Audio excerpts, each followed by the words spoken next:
At TSR, we believe that a woman's place is wherever she places her trail.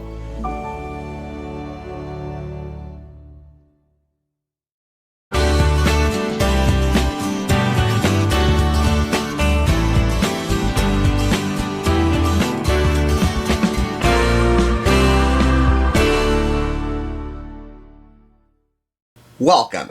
You're watching the Thrift Store Rundown, where we bring Hollywood home on a budget. For those who think that they can't chop an onion without crying tears of indignity due to their alleged inability to own the kitchen like a true boss, yes we can.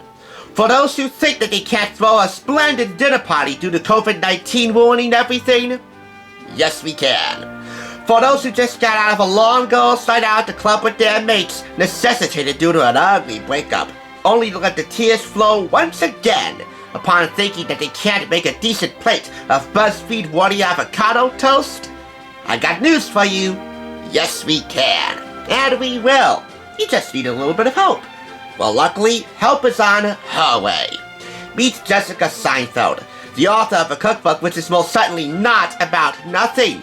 It's about inspiring can't cooks to become can cooks. It's a very noble cause, as Jessica explains to the Associated Press. I mean, really starting with my first book, it really got me thinking, like, there's a really strong feeling that people have, an emotional thing that people have about not being able to cook and why they're not able to cook or why they feel they're not able to cook. And so I sort of realized it right after my first book. And then I just, kept paying attention to it, and I like to solve problems. And so I said, I'm going to really look into this. This is fascinating. And so it's been 4 years, since like 2009, since that I've been working on this book. I hate feeling like, oh, I can't do that. So for me, I would be challenged by having something that I can't do. You can call this the Can't Cook Cookbook for posterity's sake, or how it's displayed, the Can't Cook Book.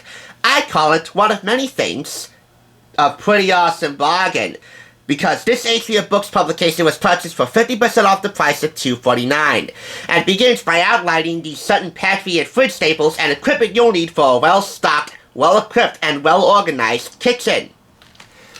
The recipes in here really range for every cook of every skill level. Breakfast, chicken, meat, fish, pasta and pizza, veggies, grains and beans, salads, desserts, and, for those who are just starting out, we're gonna have ourselves a few quickies.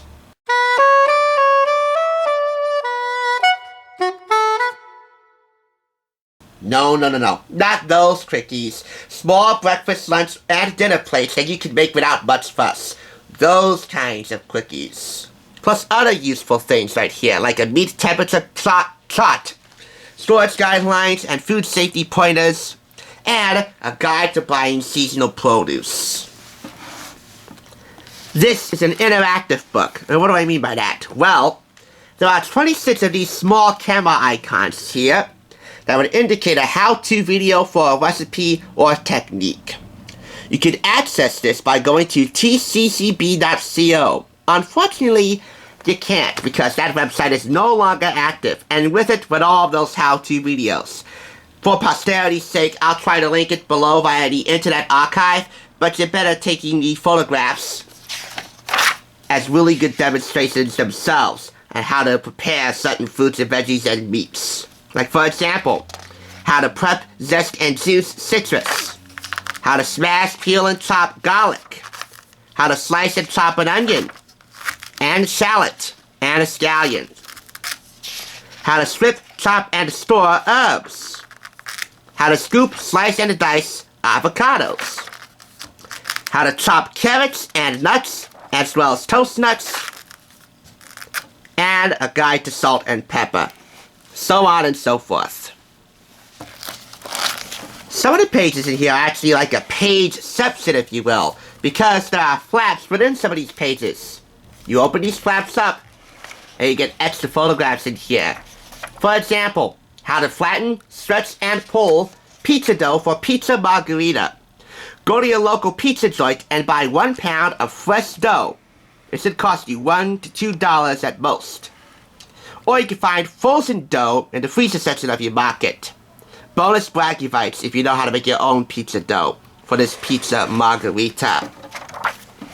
Each recipe in here gives you the active work or prep time, 15 minutes in this case, and the total time needed to cook this, 1 hour in this case. It also indicates how many people that the recipes in here will serve. Now, for the quickies. There are some of you who don't feel ready to cook a full-on meal yet. That's fine. You can start here with some quick, no-fail, and even good-for-you, simple fare. Even no-cook recipes. I know you can handle these. Getting comfortable in your kitchen is a big first step. These are a nice way to find your way into cooking. These are not life-changing, revolutionary ideas, but they hopefully feel accessible and even inspiring to you. Breakfast and lunch are not the easiest times to get creative or courageous, and it's very easy to get into a rut or pattern that doesn't always make the most sense for your health and pocketbook. Sometimes you just need ideas. I hope these work for you. And those ideas are, for breakfast, make it yourself McMuesli. And how do I know that I nailed that pronunciation? Remember Chef McMuesli from Camp Laszlo? That's how I got the pronunciation down on point. Cottage cheese and pomegranate seeds, a very odd combination in my taste. Yours might vary. An English muffin with peanut butter, banana, and coconut. Strawberries with yogurt and balsamic. I want to remind you again, some of the recipes in here are actually no-cook, and some are semi-no-cook. Just a light toasting will do in some applications. Avocado toasty, always venerable, and always on trend, avocado toast. Boiled grapefruit with almonds and honey. Tomato and ricotta on toast. Blueberry almond smoothies. And for lunch and dinner, a rice cake with cucumbers and salsa. A feta and bean flatbread. An apple cheddar melt. An arugula, dates, blue cheese, and almond salad. Sliced tomato and egg open-faced sandwich. A tuna and apple pita pizza. Prosciutto, pear and parmesan, or parmigiano reggiano. And cottage cheese stuffed avocado with hot sauce. Sorry about the cough. If you're having deja vu vibes like I am right now, well, I don't blame you. Because I have a first cookbook, deceptively delicious, in the library. Simple secrets to get your kids eating good food. I'll link that in the description below, but I just found out about something that I forgot to note while making that review. That cookbook made her and her husband Jerry the subject of a lawsuit by the author of The Sneaky Chef, with a very similar premise and formula and production to this cookbook here. And truth be told, a few days ago I actually located The Sneaky Chef cookbook at the thrift shop near the cookbook section. And it is a pretty vast cookbook section, to say the very least. That lawsuit was eventually dismissed. I take it as I see it.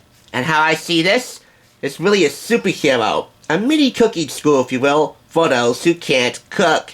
By the way, speaking of cooking school, stay tuned. This summer, TSR's Place of Our Own has got a really killer faculty in store for you guys.